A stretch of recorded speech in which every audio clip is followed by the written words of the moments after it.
I'm fine.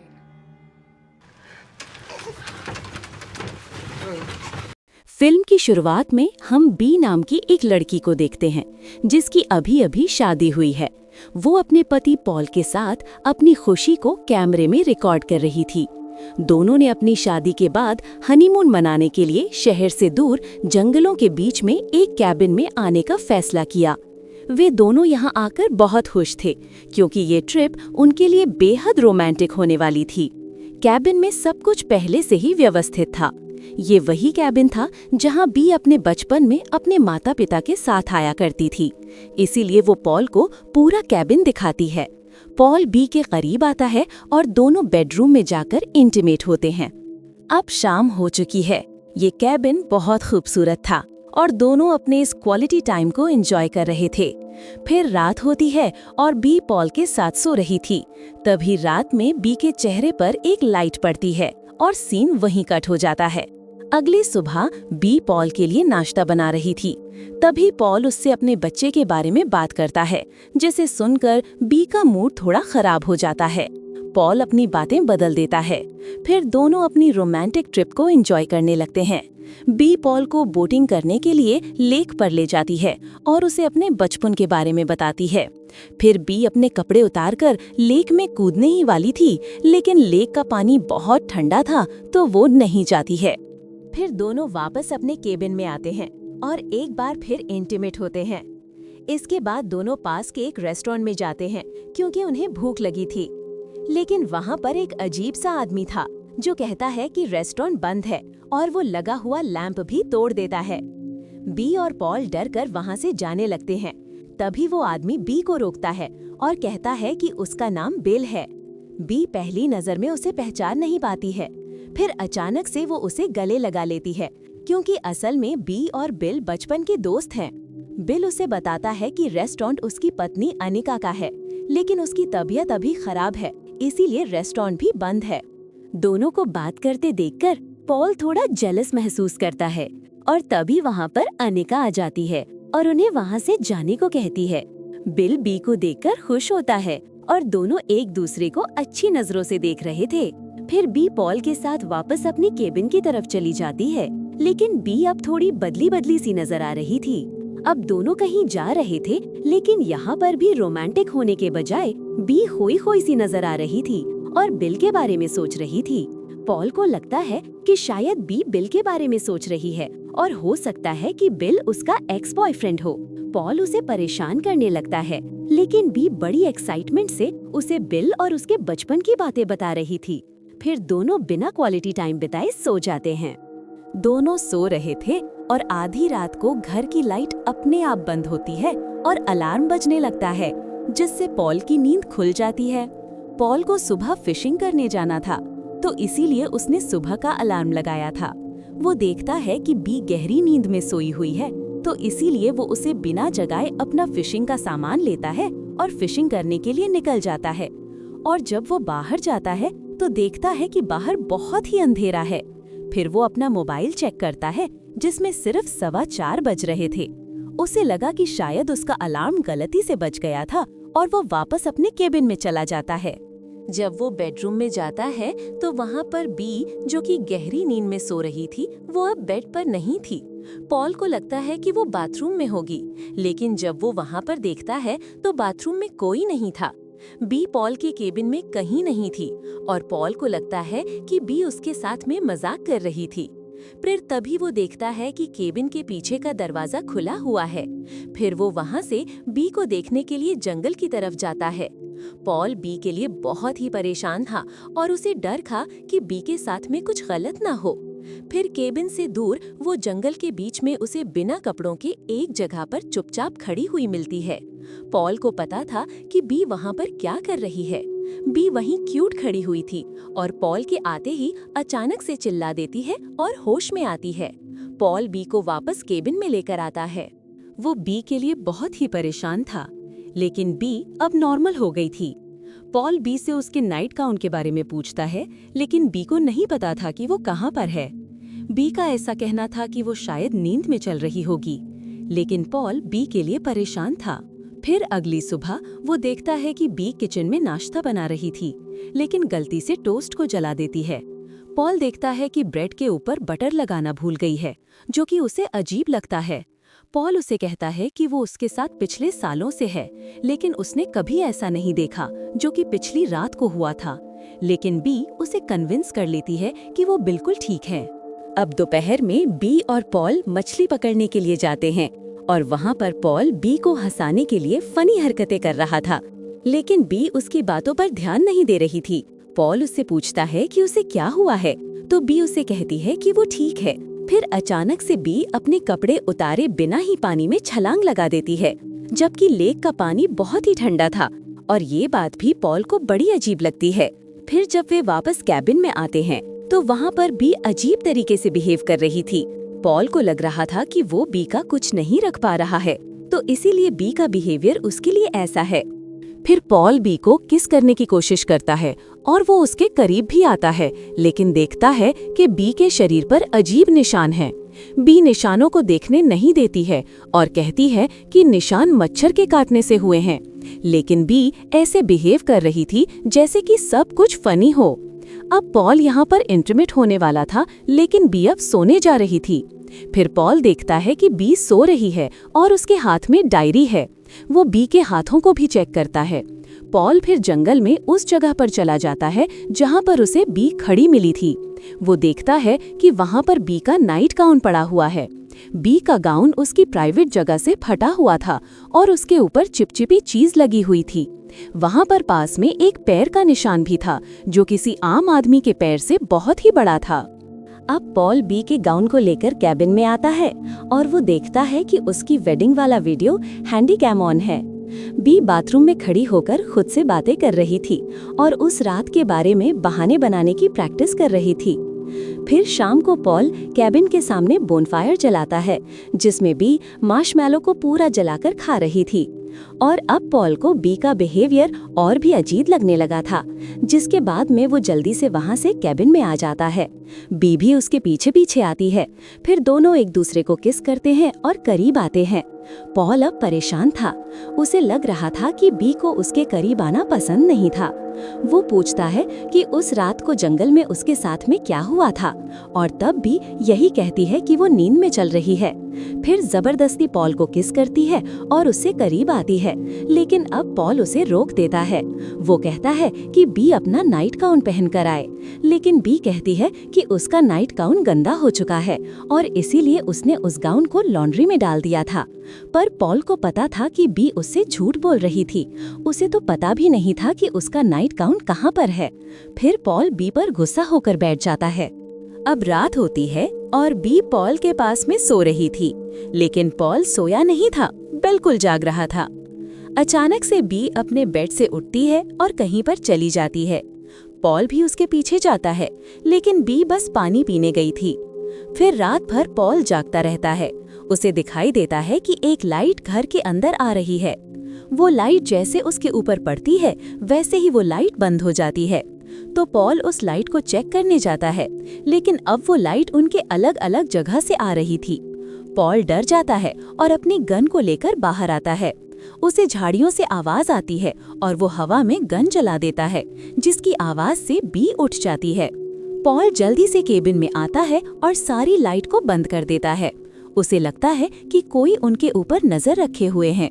वो B से request करता है कि कल रात को जो कुछ भी हुआ वो उसे सच सच बता दे, लेकिन बी का भी यही कहना था कि वो नींद में चल रही थी। पॉल उसे अभी भी ये कह रहा था कि जो कुछ भी हुआ है वो उसे सब कुछ सच सच बता दे, और उससे पूछता है कि क्या उस रात को बिल यहाँ पर आया था, और जब पॉल सो रहा था तो बिल ने उसका साथ में कुछ किया होगा। लेकिन बी का ऐसा कहना था कि पॉल ये सब फालतू की बातें कर रहा है और उसके कारण उनका हनीमून खराब हो रहा था, जिसके बाद में पॉल कुछ नहीं कहता है और चुपचाप रूम में चला जाता है।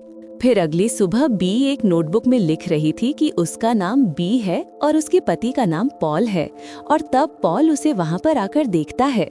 जैसे ही पॉल वहां पर आता है तो नोटबुक बंद कर देती है। फिर पॉल कल रात के लिए अभी भी अपसेट था, लेकिन बी ऐसे बिहेव कर रही थी जैसे कल रात को कुछ हुआ ही ना हो। पॉल केबिन के बाहर जाता है और वहां पर वो देखता है कि बी के पैरों का घाव और भी बढ़ गया है, लेकिन अगेन बी उसे ठीक है ये जवाब नहीं देती है और अकेली फिशिंग करने निकल जाती है।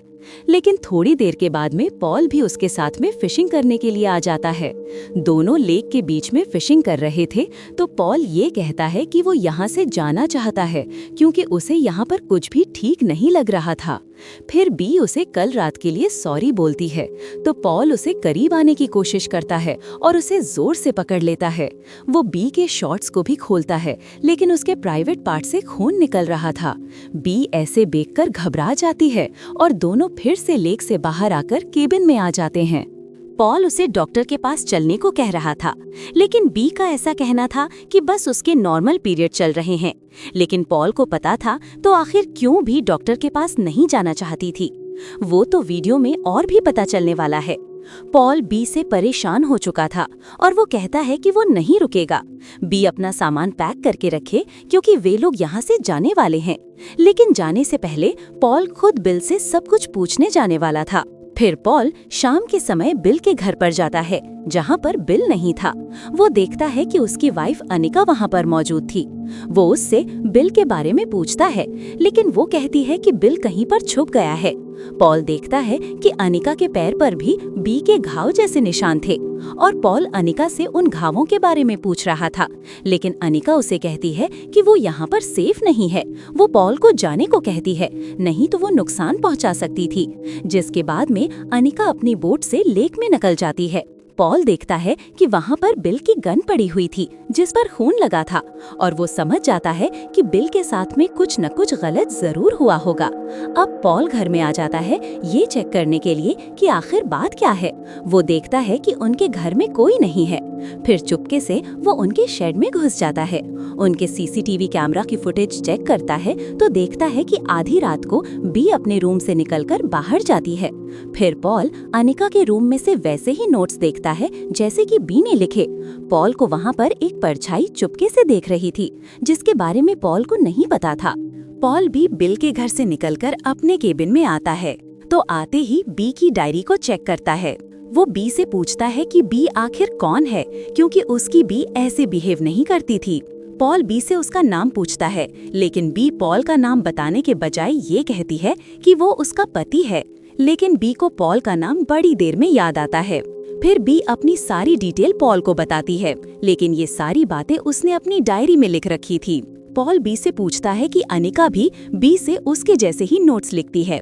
वो भी अपनी डायरी में अपने नाम और अपनी इम्पोर्टेंट बातों को लिखती थी और वो भी बी की तरह आधी रात को उठकर जंगल में जाती है। तो वो दोनों ऐसा क्यों करती है? तो शायद हो सकता है कि बिल मर चुका हो और अनिका ने ही उसके साथ कुछ किया होगा। वो ठीक वैसा ही बिहेव पॉल के साथ में करने वाली है, लेकिन बी का ऐसा कहना था कि वो बस पॉल को बचाना चाहती है। पॉल समझ चुका था कि बी शायद उसे मार देगी और जल्दी से जल्दी वहां से निकलना चाहता था। पॉल अपनी कार की चाबी ढूंढ रहा था, लेकिन बी ने कार की चाबी कहीं छुपा दी थी। फिर पॉल बड़े गुस्से में था। वो बी के पास में जाता है, लेकिन बी बाथरूम में थी और उसने बाथरूम का दरवाजा अंदर से बंद कर दिया था। बी बाथरूम में बैठकर अपने प्राइवेट पार्ट में कुछ नकली चीज घुसा रही थी, लेकिन तभी पॉल बाथरूम का दरवाजा तोड़ देता है। वो देखता है कि बी के प्राइवेट पार्ट से बहुत ही खून बह रहा है। वो ऐसे देखकर घबरा जाता है। फिर वो उसे हॉस्पिटल ले जाना चाहता था, लेकिन बी ठीक से जवाब नहीं देती है। पॉल बी की मदद करना चाहता था और बी को बार बार आई लव यू बोल रहा था, लेकिन बी उसका जवाब नहीं दे रही थी। वो बस यही बोलती है कि उसे नहीं पता है कि आगे क्या बोलना है, यानी कि बी अपनी याददाश्त खो रही थी। बी यहाँ से भागने की कोशिश भी करती है। वो एक रस्सी से पॉल को बांधना चाहती थी, लेकिन पॉल उससे स्ट्रॉन्ग था तो उल्टा उसे बेड पर रस्सी से बांध देता है और उसे समझ नहीं आ रहा था कि आखिर उसकी पत्नी बी को क्या हुआ है। अब इतना सब होने के बाद भी बी बिल्कुल नॉर्मल बिहेव कर रही थी। ना ही वो चिल्ला रही थी, ना ही वो रो रही थी। पॉल को पूरे यकीन हो गया था कि वो जो कोई भी है, लेकिन उसकी पत्नी बी नहीं है। फिर पॉल बी के सर पर वही चीज नोटिस करता है और अचानक बी बेड पर जोर जोर से हिलने लगती है।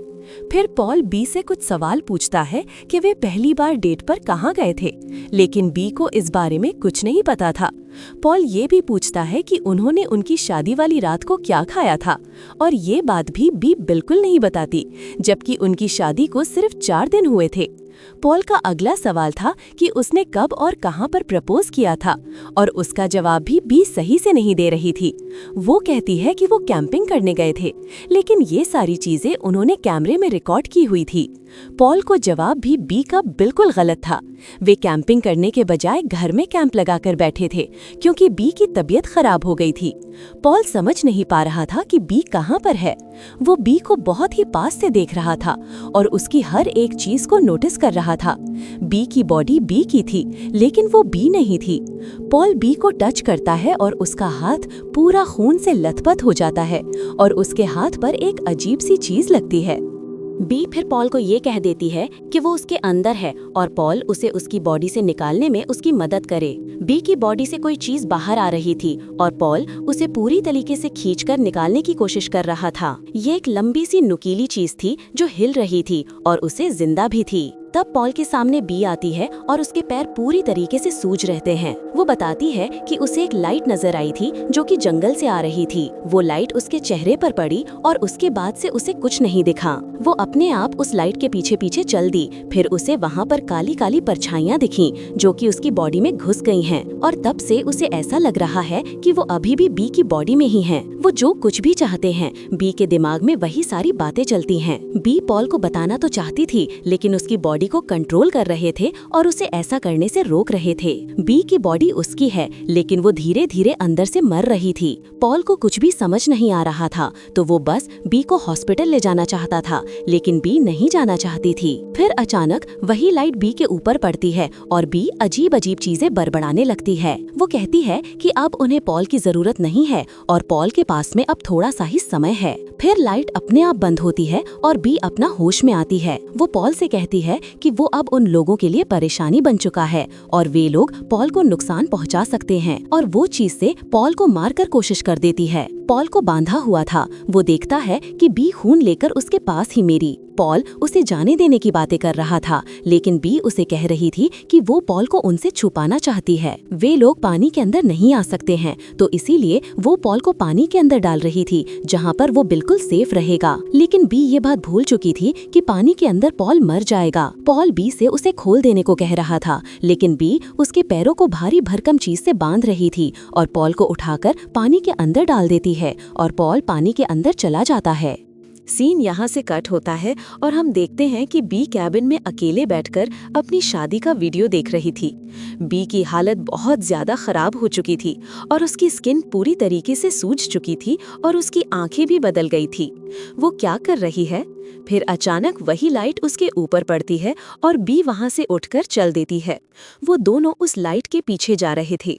फिर जंगल में उन्हें लाइट के पीछे बड़ी बड़ी शैडो दिखाई देती है और इसी के साथ फिल्म यहीं खत्म हो जाती है। तो अब आप सभी ये सोच रहे होंगे कि आखिर वो कौन थे जिसके बारे में बी बता रही थी। असल में मूवी में कहीं नहीं बताया गया है कि वो परछाई किसकी थी, लेकिन ये हो सकता है कि एलियंस उन जंगलों में आया करते थे और वो सिर्फ फीमेल को ही अपना शिकार बनाते थे। पहले उन्होंने अनिका को अपना शिकार बनाया, फिर उन्होंने बी को अपना शिकार बनाया। हो सकता है एलियंस सिर्फ फीमेल के अंदर ही जिंदा रह सकते हों, तो इसीलिए वो बी के अंदर घुसकर बी की मेमोरीज को धीरे धीरे मिटा रहे थे। बी पॉल को इन्फॉर्म तो करना चाहती थी, लेकिन एलियंस का उसके दिमाग के ऊपर पूरा कंट्रोल था, तो इसीलिए वो ना चाहकर भी कुछ नहीं कर पा रही थी। उसे ऐसा लगा था कि वो पॉल को उनसे छुपा रही थी, लेकिन असल में एलियंस ही उसे सब कुछ करवा रहे थे। तो दोस्तों, ये थी द हनीमून मूवी। ये मूवी आपको कैसी लगी इसे कमेंट में जरूर बताना।